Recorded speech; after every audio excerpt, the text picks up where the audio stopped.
Hi dear friends, അസ്സാം വലൈക്കും. Welcome back to my channel. ഞാനിന്നിവിടെ തയ്യാറാക്കാൻ പോകുന്നത് ബ്രെഡ് കൊണ്ട് വളരെ സിമ്പിളായിട്ട് തയ്യാറാക്കി എടുക്കാൻ പറ്റിയ ചിക്കൻ റോളിൻ്റെ റെസിപ്പിയാണ്.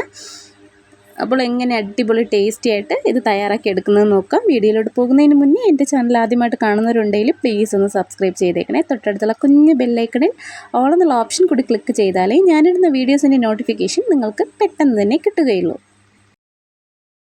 അപ്പോൾ ഇത് തയ്യാറാക്കാൻ വേണ്ടിയിട്ട് ആദ്യമായിട്ട് ഞാനൊരു 4-5 പീസ് ചിക്കൻ എടുത്ത് അതിൽ ഉപ്പും മഞ്ഞൾപ്പൊടിയും കുരുമുളക് പൊടിയും ചേർത്തിട്ട് നന്നായിട്ടൊന്ന് പുരട്ടി വെച്ചിട്ട് അതൊന്ന് ഫ്രൈ ചെയ്തെടുത്തിട്ടുള്ളതാണ്. ഇനി അതിനെ ഒന്ന് മാറ്റി വെച്ചിട്ട് അതേ സെയിം പാനിലോട്ട് ഒരു ടേബിൾ സ്പൂൺ വെളിച്ചെണ്ണ ഒഴിച്ചു കൊടുത്തിട്ടുണ്ട്. അപ്പോൾ ഏത് ഓയിലായാലും കുഴപ്പമില്ല. അതിലേക്ക് അതൊന്ന് ചൂടായി വന്നതിന് ശേഷം നമുക്കതിലേക്ക് സവാള ചേർത്ത് കൊടുക്കാം. ഞാനിവിടെ 2 മീഡിയം സൈസിലുള്ള സവാള ഒന്ന് ചെറുതായിട്ട് നൈസായിട്ട് കട്ട് ചെയ്ത് എടുത്തിട്ടുള്ളതാണ്. അപ്പോൾ അത് ഇതിലേക്കൊന്ന് ചേർത്ത് കൊടുത്തിട്ട് നന്നായിട്ടൊന്ന് വഴറ്റി കൊടുക്കാം. അപ്പോൾ ഇത് വളരെ സിമ്പിളായിട്ട് നമ്മൾ ബ്രെഡ് കൊണ്ട് നമുക്ക് സിമ്പിളായിട്ട് പെട്ടെന്ന് നോമ്പ് തുറക്കുന്ന സമയത്തൊക്കെ തയ്യാറാക്കി എടുക്കാൻ പറ്റുന്ന ഒരു രീതിയിലാണ് ഇത് ചെയ്തെടുത്തിട്ടുള്ളത്. ഇനി ഇതിലേക്ക് ഒരു പച്ചമുളകും കൂടെ കട്ട് ചെയ്ത് ചേർത്തിട്ടുണ്ട്. ഒരുപാട് എരിവൊന്നും ചേർത്ത് കൊടുക്കുന്നില്ല. കുട്ടികൾക്കൊക്കെ കഴിക്കാൻ വേണ്ടിയിട്ട് എരിവ് കുറച്ചിട്ടാണ് ഞാനിത് തയ്യാറാക്കി എടുത്തിട്ടുള്ളത്. അപ്പോൾ നന്നായിട്ടൊന്ന് വഴറ്റി കൊടുക്കാം. സവാളയെല്ലാം നന്നായിട്ടൊന്ന് വഴണ്ട് വരട്ടെ. പിന്നെ ഇതിലേക്ക് സവാളയൊക്കെ ഒന്ന് വഴണ്ട് വന്ന സമയത്ത് 1 ടീസ്പൂൺ ഇഞ്ചി വെളുത്തുള്ളി പേസ്റ്റാണ് അത് ചേർത്ത് കൊടുത്തിട്ടുണ്ട്. അതും കൂടി ചേർത്ത് കൊടുത്ത് നമുക്ക് നന്നായിട്ടൊന്ന് വഴറ്റി കൊടുക്കാം.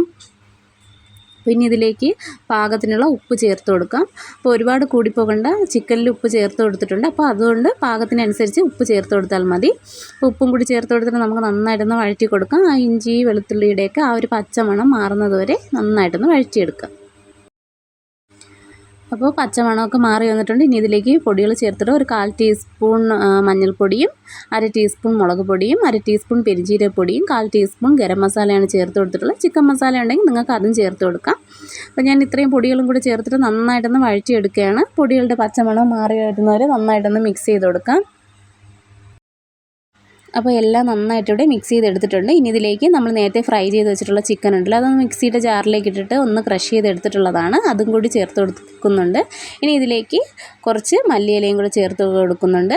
അതും കൂടി ചേർത്ത് കൊടുത്തിട്ട് നന്നായിട്ടൊന്ന് മിക്സ് ചെയ്ത് കൊടുത്തതിന് ശേഷം നമുക്ക് ഫ്ലെയിം ഓഫ് ചെയ്ത് കൊടുക്കാം. അപ്പോൾ ഇത്രയേ ഉള്ളൂ, ഫില്ലിങ് തയ്യാറായിട്ടുണ്ട്.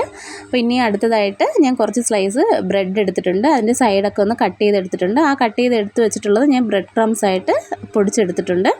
അപ്പോൾ ഇനി ഇത് തയ്യാറാക്കാൻ വേണ്ടിയിട്ട് ഞാനൊരു പാത്രത്തിലേക്ക് കുറച്ച് വെള്ളം കൂടി എടുത്ത് വെച്ച് കൊടുത്തിട്ടുണ്ട്. നമ്മൾ എടുത്ത് വെച്ചിരിക്കുന്ന ബ്രെഡിൻ്റെ ആ ഒരു പീസ് ഒന്ന് വെള്ളത്തിലോട്ടൊന്ന് മുക്കിയെടുത്തിട്ട് നന്നായിട്ട് കൈ കൊണ്ടൊന്ന് പിഴിഞ്ഞെടുക്കാം. ബ്രെഡൊന്ന് പൊടിഞ്ഞു പോകാതെ നന്നായിട്ട് ഇതിലുള്ള വെള്ളമൊക്കെ നന്നായിട്ടൊന്ന് പിഴിഞ്ഞെടുക്കാം.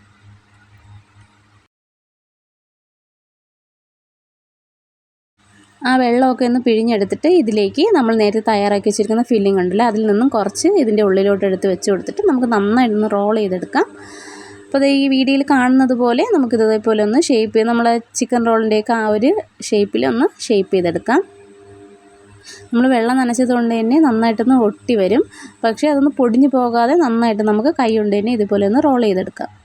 അപ്പോൾ അത് കണ്ടല്ലോ, ഇതുപോലെ റോൾ ചെയ്തെടുത്തിട്ടുണ്ട്. എന്നിട്ട് നമുക്കിനി മുട്ടയുടെ മിക്സിയിലോട്ടൊന്നും മുക്കേണ്ട ആവശ്യമില്ല. ഡയറക്റ്റായിട്ട് ഈ ബ്രെഡ് ക്രംസിൽ തന്നെ മുക്കിയെടുത്താൽ മതി. കാരണം വെള്ളം നനഞ്ഞതുകൊണ്ട് തന്നെ നമുക്ക് മുട്ടയുടെ മിക്സിയിലോട്ടൊന്നും മുക്കേണ്ട ആവശ്യമില്ല. ഈ ബ്രെഡ് ക്രംസിലും കൂടെ മുക്കിയിട്ട് നമുക്കിതൊന്ന് മാറ്റി വയ്ക്കാം. അപ്പോൾ ഇതുപോലെ ബാക്കിയുള്ളതെല്ലാം നമുക്ക് ഫില്ല് ചെയ്തെടുക്കാം.